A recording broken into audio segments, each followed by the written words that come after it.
This channel does not promote any violent, harmful, or illegal activities. All content provided by this channel is meant for an educational purpose only.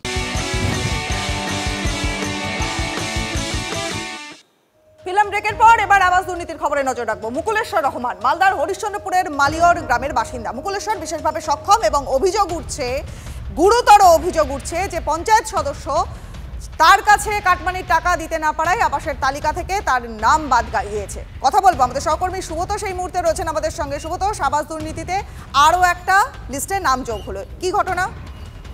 দেখো, আবাস দুর্নীতিতে নিয়মিতভাবেই কিছু না কিছু এই ধরনের ঘটনা ঘটছে। সবচেয়ে বড় কথা যে গতকালকে পর্যন্ত রীতিমতো এক তৃণমূল নেতার 12 জন সদস্য তারই পরিবারের আবাসের নাম তালিকায় উঠে যাওয়ার পরেই কিন্তু একেবারে উত্তপ্ত হয়ে ওঠে মানিকচক।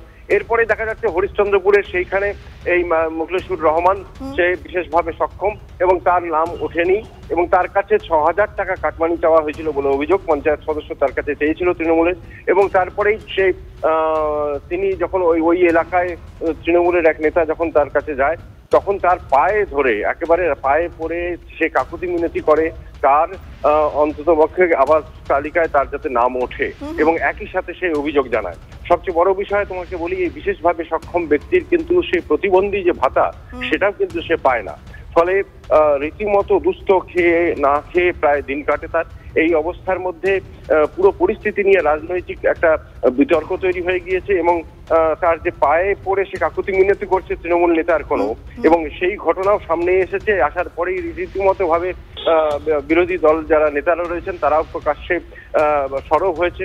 ফলে সব মিলিয়ে একটা একেবারে সুব্রত তাদের ছবি তো আমরা দেখতেই পাচ্ছি যে বিশেষভাবে সক্ষম তিনি প্রতিবন্ধী ভাতা পান না, পাশাপাশি তার কাছ থেকে 6000 টাকা কাটমানি চাওয়া হচ্ছে আবাসের জন্য। ভয়ঙ্কর অভিযোগ। অনেক ধন্যবাদ তোমায়, নজর রাখো। কেন ধরতে হলো আপনাকে? ধরতে হলো না, আমি ভেন্ডিকে পাচ্ছি না, ঘর পাচ্ছি না, কিছু পাচ্ছি না, ভোট দিবার মানে চাইতে চলে আসে, কিছু পাচ্ছি না, আমি তাই জন্য পা ধরা হলো। আচ্ছা, কিছু ধরা হয় না। ওই কন্ডলের চালটা ছাড়া কোনো কিচ্ছু পাই না, না একটা পলিথিন না তিরপাল পেয়েছি, না এখন কোনো জিনিস পিলু হয়েছে। শুনছি যে কম্বল টম্বল ইটে উঠা 12 বন্যে শুনছি যে সব পাইছে দিচ্ছে, সব আপনার সেটে দিচ্ছে। ভোটের বেলা আসছে যে ভোট দাও, নাম আসেনি।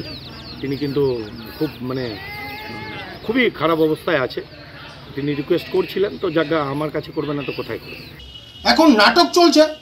একজন জনপ্রতিনিধির নাম তালিকা, ঘরের তালিকা প্রকাশিত হওয়ার পরে গিয়ে বাড়ি গিয়ে দেখছে যে ঘরের নাম এসছে কিনা। এটা তো নাটক ছাড়ার কিছু নাই, সাধারণ মানুষও বুঝছে। আর তাছাড়া একটা জনপ্রতিনিধির পা ধরতে হবে সাধারণ মানুষকে ঘরে নাম আনার জন্য, নথিভুক্ত করাবার জন্য। এই তো লজ্জাজনক ব্যাপার। কোন রাজ্যে বসবাস করছি আমরা?